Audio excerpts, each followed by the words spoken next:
e sempre essa sua habilidade com suavidade de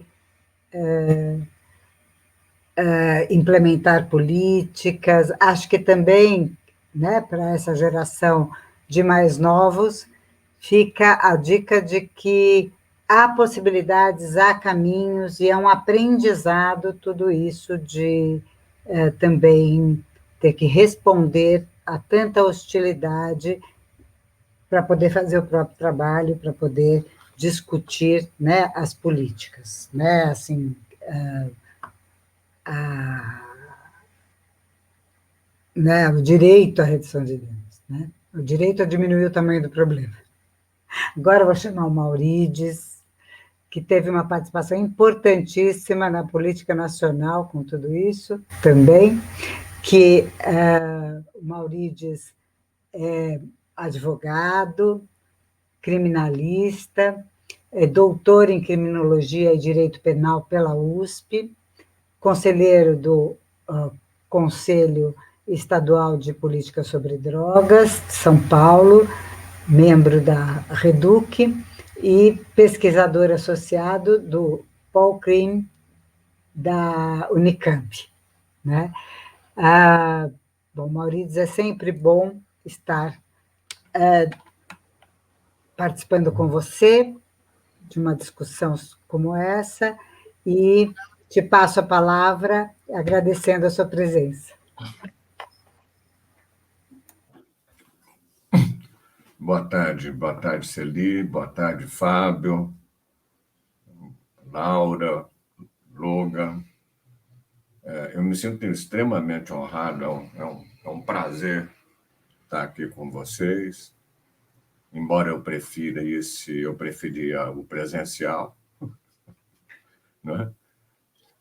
O Fábio vem aqui para o Brasil, a gente não se encontra e vem se encontrar aqui por essas redes. Tudo bem, é o que a gente tem para hoje, né? Mas me sinto extremamente honrado pelo convite, agradeço à REDUC, à direção da REDUC por esse convite, por essa participação. E eu queria, me parece até interessante, eu até vou frisar isso, todas as falas aqui, a partir do Bruno, passando pela Laura, agora o Fábio Mesquita meio que já dá uma quase arrematada, né? Mas nós não combinamos nada, não. Fica até parecendo. Até gostaria de ter conversado antes, eu gosto mais de bate-papo, né? Mas o que acontece é o seguinte, antes de mais nada, eu quero novamente louvar aqui esse trabalho de resgate que foi feito pelo Bruno, por toda uma equipe, essa arqueologia da saúde pública e da criminologia, porque tem aspectos multidisciplinares, como no nosso tema é sempre assim, né? Em trazer de volta aqui e retomar esse início da redução de danos no Brasil, né? Estabelecendo essa data comemorativa, 24 de novembro, como um dia, né, da redução de danos no Brasil. E isso é muito importante, especialmente tendo em conta, diante de todos os relatos que a gente está ouvindo aqui, né, esse momento que nós estamos vivendo, esse momento distópico, não é? É uma espécie de retrotopia, parece que a gente está voltando no tempo, né? Uma coisa meio de ficção científica, aquele neomedievo, aquela Idade Média com tecnologia, né? Uma coisa... Mas isso não deve causar estranhamento.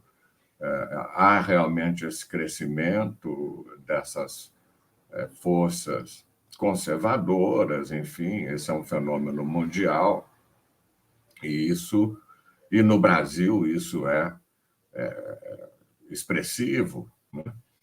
Especialmente com desses novos tempos para cá, e esse governo em especial, né, tem adotado essa política de desmantelamento de uma série de políticas públicas, mas é mais do que isso, é desmantelamento de instituições democráticas, né, que nós estamos vivendo. E isso me faz já refletir, eu já estou pensando nisso, eu já falei isso numa outra live outro dia, a semana passada, inclusive, que eu vejo muitos pontos em comum daquele momento inicial, lá que o Bruno resgata com a sua pesquisa da redução de danos, e o momento que nós estamos vivendo hoje. Naquele momento, nós estávamos todos envolvidos, né, na busca de uma política mais humanista e mais inclusiva. Me parece que esse hoje é o ponto, né? Você tem esses grupos buscando a exclusão, e nós estamos aqui insistindo na inclusão. Eu acho que esse é uma grande linha divisória aqui da maneira como a gente pensa as políticas públicas, né? Pois bem, mas naquele momento nós vínhamos saindo de uma ditadura e lutávamos pela mudança de uma política, pela implantação de novos modelos, pela implantação de novos equipamentos, pela implantação de novos dispositivos, enfim, né? E isso nós tivemos muitos avanços, né? E nesse momento que nós estamos vivendo, nós estamos assistindo, embora tudo isso ainda esteja num processo de grande construção, a própria democracia é um processo de construção, mas nesse momento nós estamos assistindo um desmantelamento de todos esses instrumentos, esses equipamentos, essas políticas públicas, enfim, que visam a inclusão, né? E isso nos aproxima também, por outro lado, de um momento onde a própria democracia está claudicante. Naquele momento nós estávamos saindo de uma ditadura, nesse momento a gente tem que lutar para não voltar para ela, né? Esse é um drama. E essas situações, esses modelos totalitários, eles são sempre obscurantistas. Isso é um ponto comum, né? O obscurantismo, tanto que nós vemos, e o interessante é que naquele momento nós tínhamos uma pandemia, que era a pandemia do HIV/AIDS, que não foi tratada com essa dimensão da Covid agora, mas talvez porque nós não tivéssemos naquele instante toda essa tecnologia de comunicação, de estar em tempo real, sabendo de tudo o que está acontecendo pelo mundo afora, né? Mas nós tínhamos uma pandemia e nós temos novamente agora, e de novo nós estamos brigando pelas evidências científicas, pela implantação de modelos baseados, né, em boas práticas, em pesquisas acadêmicas, enfim, né? E nós estamos vendo, lamentavelmente, a perseguição de pesquisadores, a perseguição das universidades. Tudo isso faz parte do mesmo contexto, né? E nós estamos, lamentavelmente, assistindo novamente à criminalização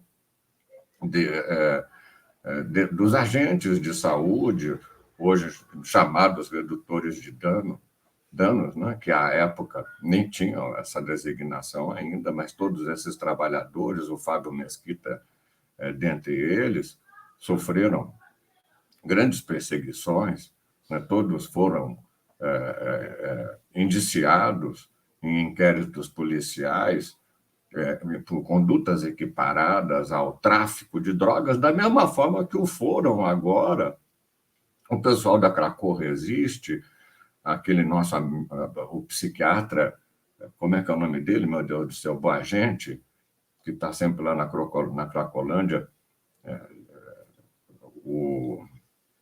também está no mesmo inquérito, né, da Craco Resiste. Nós estamos acompanhando, já foi impetrado um habeas corpus, lamentavelmente não foi dada a liminar nesse habeas corpus, né, em favor desses agora novos perseguidos, né? O desembargador que deveria, que apreciou o caso agora recentemente, disse: não, o problema é que realmente nesse contexto aqui, né, nós não estamos realmente identificando nenhuma prática ilegal desses grupos, mas pode ser que no curso da investigação a gente descubra alguma coisa. Aí nós falamos: escuta, isso não é uma investigação, a investigação tem um objeto certo, né? Isso é uma devassa, né? É o que vocês estão querendo fazer. Isso não é investigação. Investigação, você investiga um fato, né? E esse fato, o senhor já disse, que não tem nenhuma ilegalidade, né? Mas que pode ser que aconteça da gente descobrir alguma ilegalidade no curso aqui dessa devassa. Então, tudo isso são motivos, né, de reflexão. Mas eu acho que é motivo da gente estar comemorando mesmo. Nós temos muito que comemorar, porque é isso mesmo, é resgatar a memória, é resgatar exatamente toda essa luta, né? Porque ninguém nunca recebeu nada de presente, né? Todos esses grupos, todos esses setores ganharam em disputas políticas, como o Fábio apontou, né? A todo momento. E depois de um dado instante da nossa história, a redução de danos, sim, foi reconhecida pelos seus méritos, sem favor algum, não é verdade? Pelos seus méritos, pelas suas práticas exitosas, pelo que nos apresentavam as pesquisas, não é? Que foram todas elas também que deram base, né, a todo o percurso da redução de danos. Então, ela tem esse reconhecimento e, num dado momento, ela se constitui como dentre outras, mas uma política institucional, oficial, né? Mas não é para ninguém se deitar nos louros e ficar achando que se atingimos esse status e podemos nos acomodar. É exatamente por isso que nós temos que comemorar, que é relembrar juntos, né? Que é compartilhar da memória. Não é comemorar para fazer loas ou enaltecer personalidades ou coisa desse tipo. É compartilhar, inclusive, estratégias, que é o que nós fazemos sempre com a redução de danos ao longo de toda a nossa história. É aprender uns com os outros, não é verdade? Então, nós temos muito que comemorar nesse momento que nós estamos vivendo, né?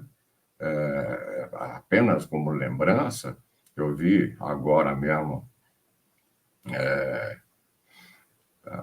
a referência de que a vereadora está propondo agora uma lei municipal, né? Pois bem, talvez esse também seja uma estratégia. Essa foi uma estratégia que nós adotamos lá no início. Quando você teve o advento da lei do Paulinho Teixeira, foi a primeira legislação de redução de danos, lá em 98, né?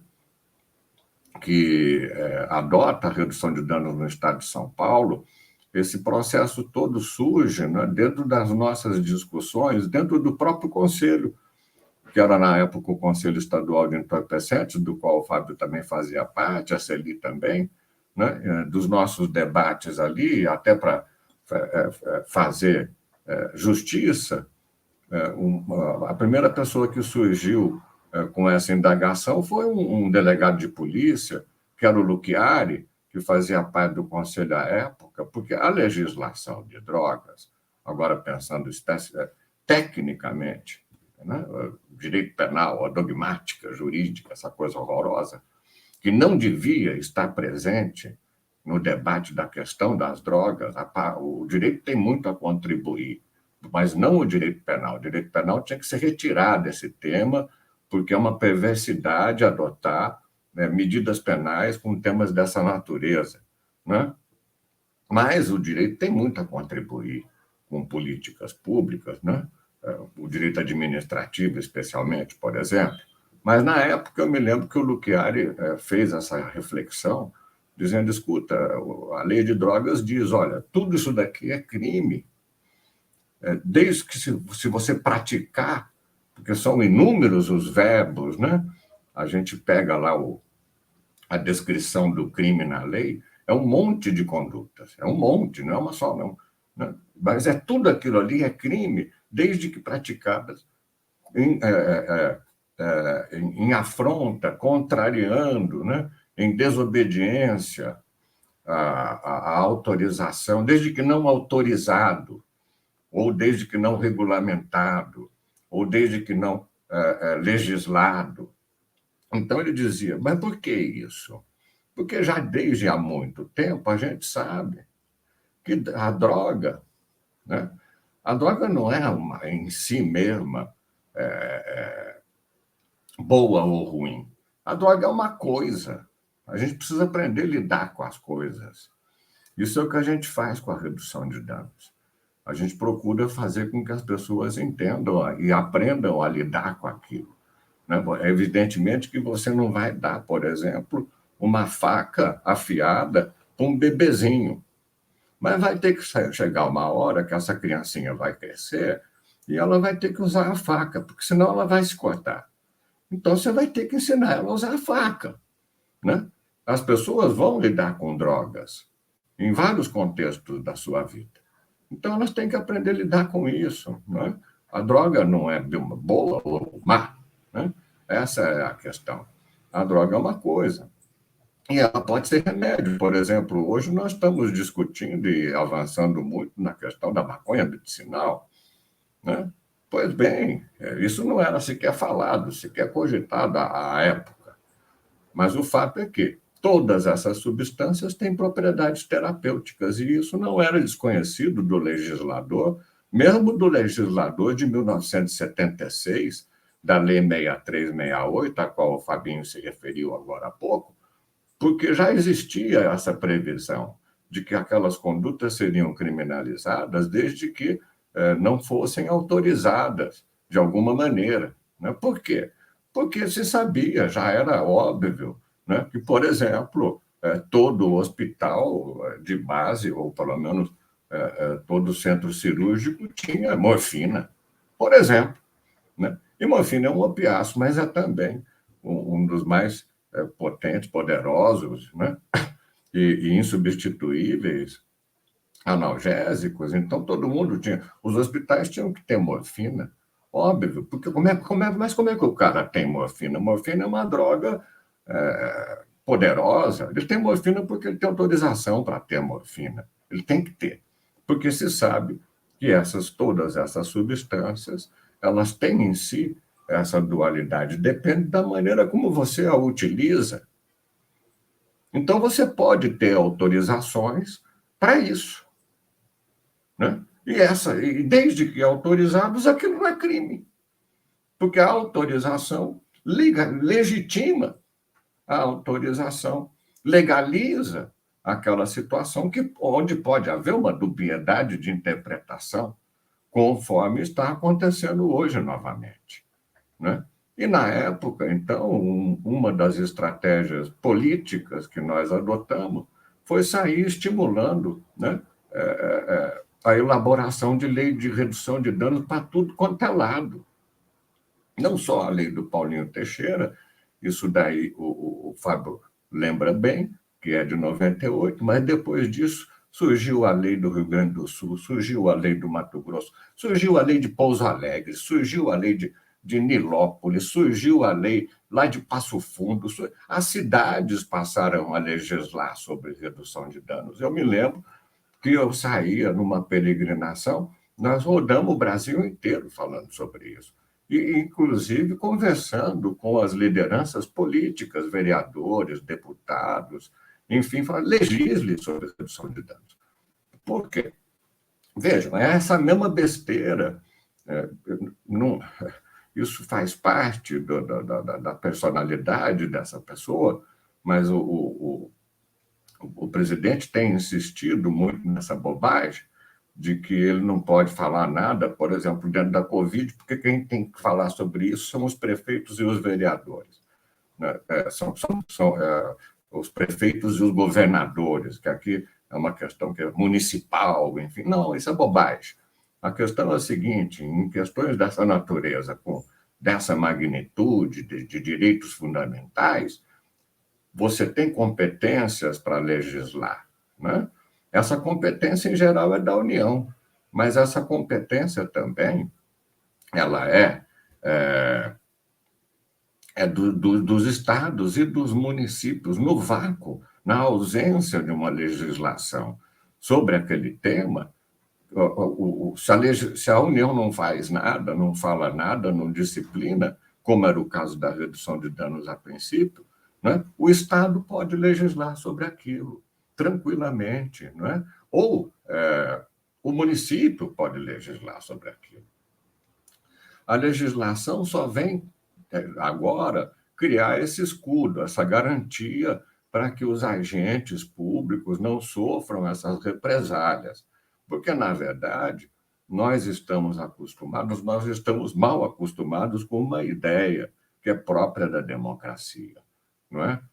Na ausência da legislação, na verdade, nós estamos num espaço no qual a gente não está acostumado a agir, que a gente precisa aprender, que se chama liberdade. Se não tem lei, a gente pode fazer o que a gente quiser. Esse espaço se chama liberdade. A lei nos obriga. Se não tem lei, você está dentro da sua esfera de liberdade. Aí a gente senta e combina como é que a gente vai fazer. Né? Mas acontece que, como temos leis criminais, as pessoas podem interpretar que você, atuando dentro dessa sua esfera de liberdade, você possa estar praticando algum crime. Isso é um absurdo. Então, é bom que exista uma lei que escude, que proteja esse agente especificamente, quando estiver atuando na conformidade com as suas práticas. Né? É a mesma coisa da gente hoje imaginar que as pessoas que estão brigando em favor da vacina pudessem ser perseguidas e criminalizadas. Né? Chegou quase a isso, vamos combinar. Né? Esse confronto chegou nesse ponto. Vejam bem, então nós temos muitos pontos comuns aqui lamentavelmente, né? Mas é por isso mesmo que a gente tem que estar sempre sentando e comemorando, relembrando, reavivando. E lembrando que a redução de danos sempre foi um movimento, né, de resistência. Nunca ninguém recebeu nada de mão beijada. Né? Nós sempre trabalhamos e essa militância é necessária. Falamos aqui também de que todos somos trabalhadores, mas também somos militantes. Né? É verdade, e é verdade mesmo, existe esse engajamento. Né?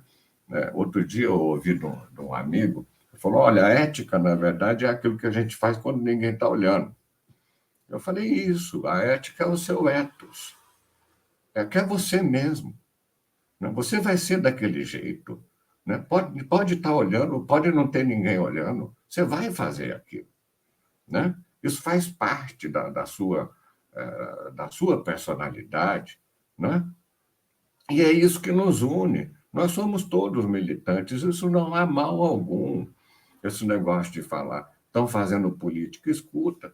Lógico que estamos fazendo política. Nós vivemos na polis. Tudo que a gente faz é político. Né?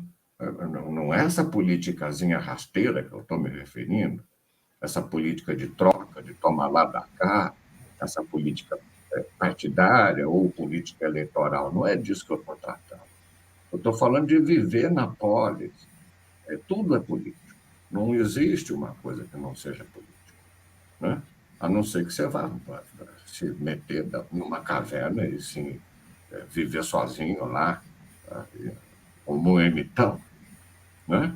Fora disso, você está no espaço político. E nesse espaço político há disputas. E nós temos que saber fazer isso. E nós temos instrumentos, nós temos elementos, e nós temos instrumentos jurídicos, inclusive, né? Que nos assistem, que vão nos dar guarida, que vão nos dar também respaldo, né?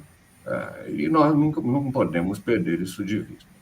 Mas eu vou ficando por aqui para que a gente possa ter continuar a continuidade aqui aos debates, né? E lembrando, né, então, que uma coisa que nós precisamos fazer é nunca mais esquecer.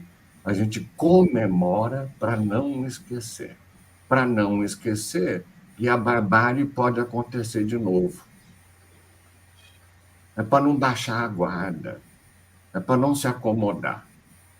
Eu acho que era isso que eu queria dizer. Muito obrigado.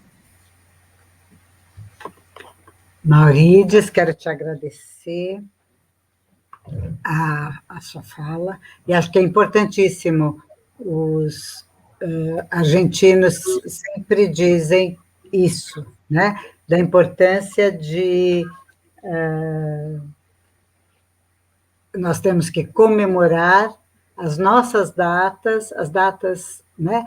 Portanto, o 24 de novembro, pesquisado pelo Bruno e vivenciado, né, pelo Fábio, defendido por você, tem que ser mantido, né, como uma data da redução de danos, aconteça o que houver, né? Bom, isso dá margem para o debate. Para que a gente se lembre e para que os nossos eventuais opositores também se lembrem de que aqui nós vamos continuar perturbando.